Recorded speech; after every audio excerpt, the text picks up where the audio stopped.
Hello and welcome back. This is part 2 of the Divine Circus, which is what I decided to title this video, which is funny, it does fit after the card deck too, but that's really the theme that I'm having. And what I wanted to come in and say, well, to properly end part 1, is that Libra is very much about music. It's also the ruler of the 7th house, which is spirituality and wisdom, but also intimacy, and that place in relationships where we really want to be vulnerable with somebody. Like, we want more than passion and lust, which is very Scorpio. We want more. Like, yeah, we want that kinky side and stuff, but we want intimacy. We want to really feel like somebody knows us, and like we really know somebody. Like we know they're not going to trick us, or we know they are, but that's somebody we know that no matter how bad things get, and even in their human moments, that they're always going to come back to us, and that they're that forever person, so to speak. Now, there's been some energy themes coming up, which makes sense.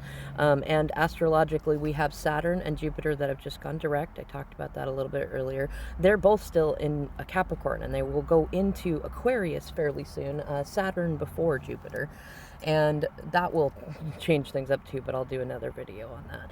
And being that they're in that, Saturn is like karma debts, like fatherhood stuff, limitations, making amends, and being held accountable. And Jupiter is expansion, exploration. It's Sagittarius's ruler, and it's, and Saturn is Capricorn's ruler, so it's all about evolution. I'm sorry, I am rushing this a little bit as I have a counseling session. I haven't had one in a while, and I thought to have one. And Scorpio energy is a great time for counseling, by the way.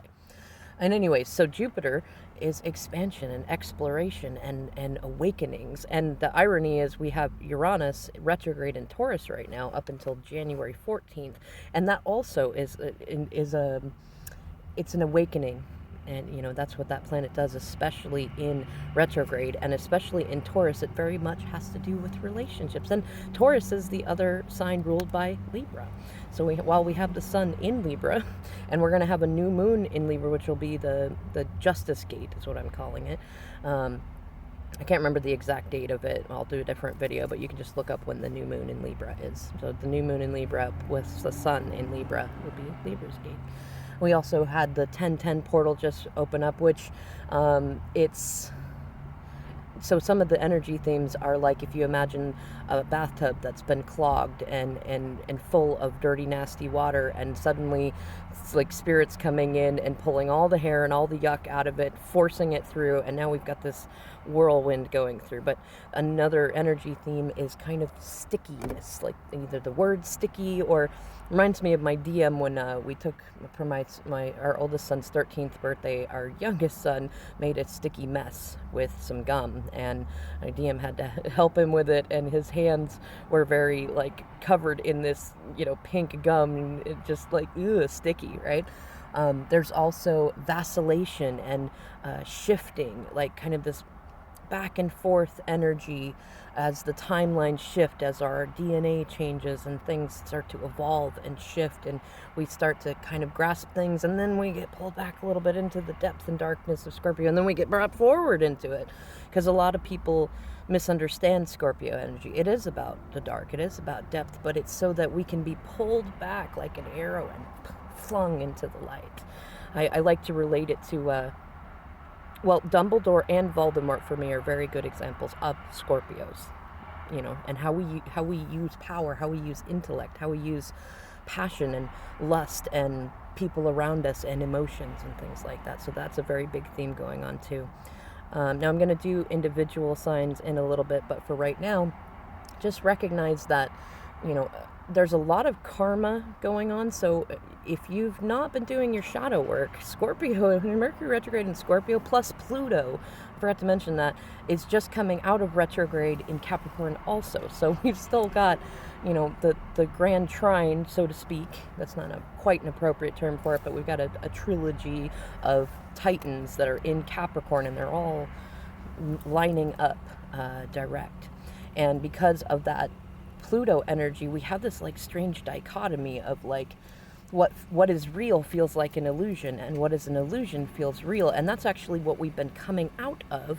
And we're probably going to start seeing a lot of things, having a lot of epiphanies, having a lot of realizations about ourselves and our own traumas and inner childhood wounds and things like that. And we might, like, if you've not been doing that work already, at least enough to be conscious, to own your own BS, you or somebody around you who is like that could become volatile. Scorpio energy can be very volatile, and it's not just Scorpio energy in there, but we could start seeing, especially with Saturn and Pluto, like, right, they're like dancing with each other right now. They're close to each other. They're as close to each other as they were around 9/11. And so that can create very volatile energy in there as we pull at that, like, this is what I should do, this is right and just, and it creates good karma, but this is what I want to do, and I don't want to face that stuff, and I don't want to take the consequences, or like going back and forth with that. And so we might see some people that actually get quite violent, or I don't know what will happen, like, worldly. I don't generally do those types of predictions, but be aware. Some people will be extra grumpy as they're dealing with their shadow work or trying to avoid it. And this is a time when it's kind of like, either you can bring your own skeletons out of the closet and hang them up and put a funny pose on their face and say, yep, that's my bullshit right there. And it'll make things a little milder as you work on it and kind of embrace the absurdity of it. Or it could feel like you got, people with pitchforks and brooms dragging your skeletons out and laying them on the front lawn for everybody to see them. And more than likely, what will be pointed out to you is how you did that to yourself. And so I'm going to conclude this here. And I love you all, and I will see you in the individual videos. Thank you so much again for your likes, shares, and enjoying this divine circus we call life. Happy Mercury retrograde 2020.